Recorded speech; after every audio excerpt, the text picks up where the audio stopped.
صباح الخير. أنا كلاوديا جازيني. أشكركم على دعوتي لمشاركة في هذا المؤتمر. للأسف لا يمكنني أن أكون معكم اليوم في طبرق.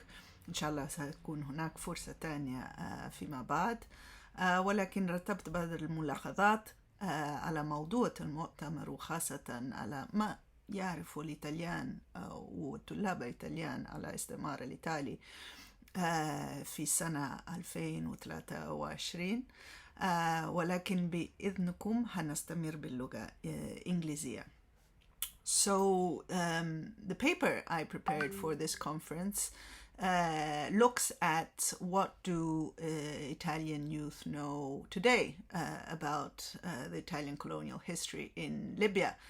A lot has happened since I was a student, and I remember as a student 20 years ago, there wasn't much in Italian textbooks about Libya, about the colonial past, about the dark side of Italian colonial history.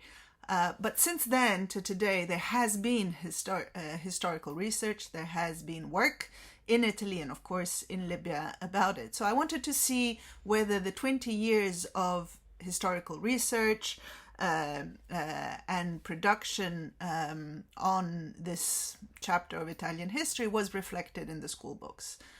The short answer is that unfortunately 20 years have passed and we haven't seen much change in the knowledge that is public knowledge through textbooks in Italy. I looked at 5 high school textbooks for the last year of high school, and that's when in Italy we study 20th century history. And I looked at 3 textbooks for middle schools for the last year of middle school, which is when students are about 14, again, which is the year in which students study 20th century history, if at all. And I was shocked to realize that so let's start with the high school textbooks. Of the 5 high school textbooks, and these are widely used textbooks in the Italian public and private system. So we can say just they're the most common. It's not exclusive. It wasn't a scientific examination of every available textbook, but 5 most commonly used ones available in bookshops. And just to show you, I mean, this is 1 year of a history book, 700 pages. This is what high school students study every year. So out of the 5 textbooks that I looked at, 3 just did not mention Italian colonial history at all. Only 2 mentioned Italian history in Libya, but they did so in a rather superficial and simplistic way. So one textbook is sort of a classic. This one here, Giardina Sabatucci Vidotto. I also studied on these authors' history books, again, 20 years ago.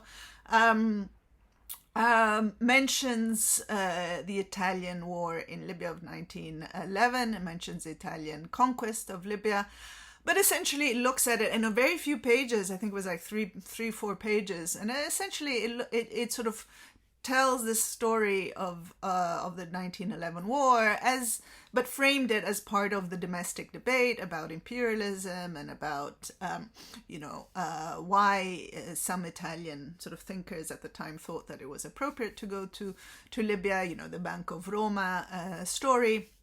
So essentially it was just like framing and explaining the 1911 war.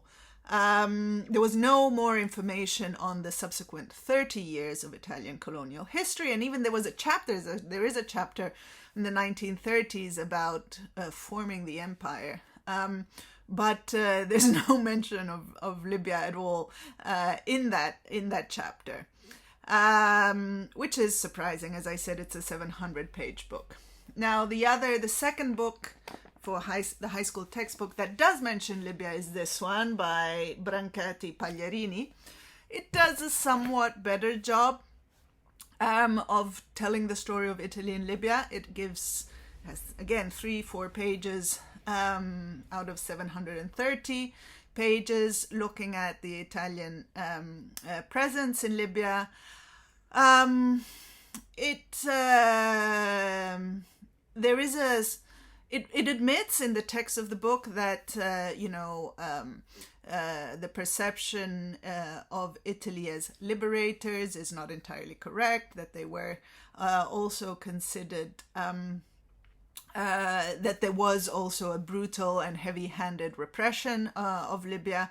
But that's about it. That's it. There's no specific mention to concentration camps or anything else. There's a one-page insert where it looks at Italian-Libyan relations, since the Berlusconi-Gaddafi deal. And in that context, it does mention, and this is the only time I found a mention of the recent historiography of Italy and Libya.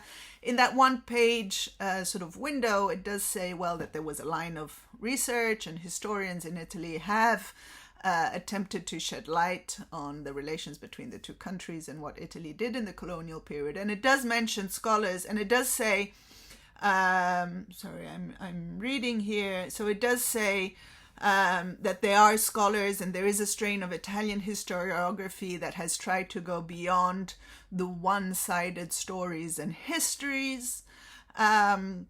It mentions Del Boca, Rocha, and La Banca as scholars who have brought light to two specific features. One, the violence of the conquest, and two, the racist character of Italian colonialism, which in this sense, says this window, which in this sense was no different than other imperialisms of the end of the 20th century.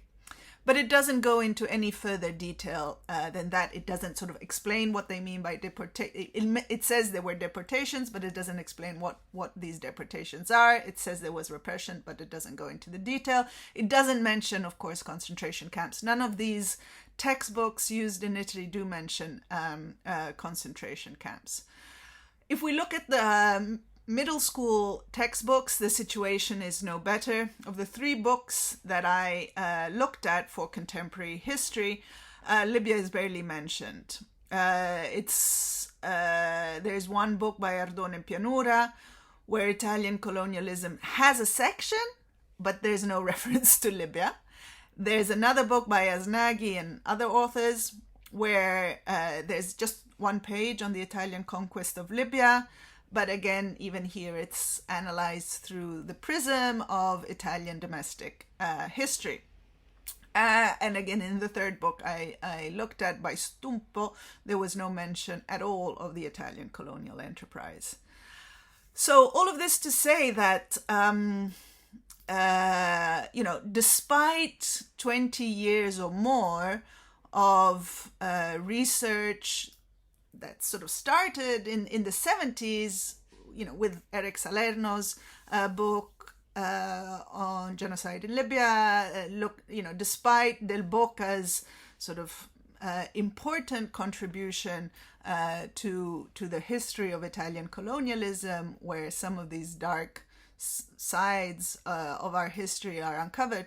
Despite all of this, and despite actual history cooperation programs that I remember clearly were in place in 2006, 7, 8, 9, 10, where the Italian Foreign Ministry, in collaboration with the Libyan counterparts, had actually funded and fostered a whole line of research and conferences to shed light on these dark aspects. And there was sort of a political sort of push in a certain sense. Despite all of this, we have seen no progress in the general Italian public's understanding of that chapter of Italian history.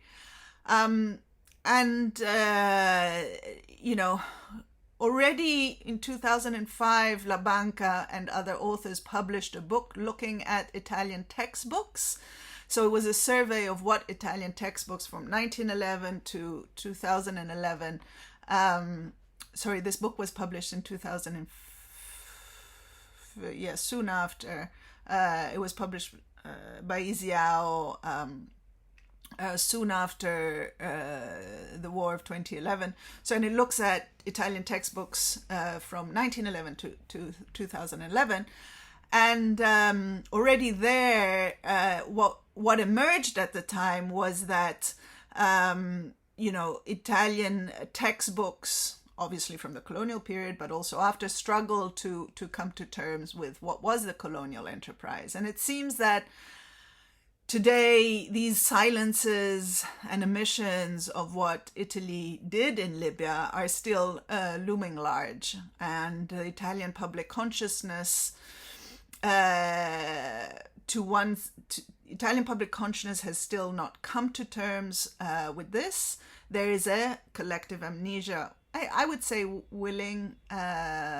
willful sort of collective amnesia, because it's difficult to debunk this notion of the progressive, positive, sort of linear history of a country, which is sort of the framework of all our history system. It's like Italy progresses through time, and there's a sort of linear progression through time. So it's difficult to fit these darker sides of what Italy did in Libya within that framework, which so molds our own consciousness.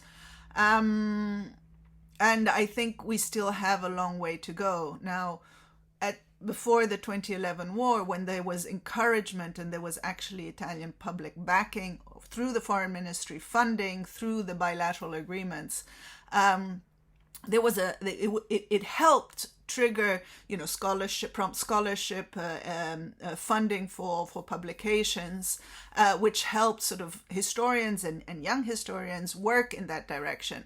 Unfortunately, now we're not seeing that political sort of drive, and so I can only imagine that in the years to come we'll see even less work on that line of research, and I think we should reverse it. And I very much welcome initiatives like this one that are aimed at sort of keeping alive this memory, and possibly also furthering the research on this topic. Thank you very much.